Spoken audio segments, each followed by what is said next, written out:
Gusto mo ng chicken recipe? Yung easy pero sa lasa wala kang masabi. Ay, tara na nga, gisa mo yung bawang, sibuyas, luya na pagkalaki-laki at kamatis. Tapos isang kutsa mo yung chicken, lagyan mo ng asin, paminta at haluin. Hayaan mong kumulo hanggang kumatas yung tubig. Lagyan mo na rin ng patis at yung pampakulay na atsuete. Pag kulong-kulo na, hulog mo yung siling berde. Timplahan mo ng pampaasim. Pag kulang sa sabaw, buhos mo yung hugas bigas. Hayaan mong kumulo hanggang maluto. Tikman mo na kung pasado. Pag luto na, pandagdag sarap yung dahon ng sili.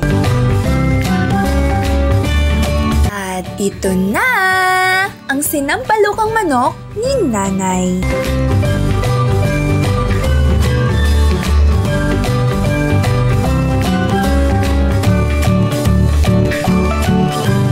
Para sa kumpletong sangkap, pose!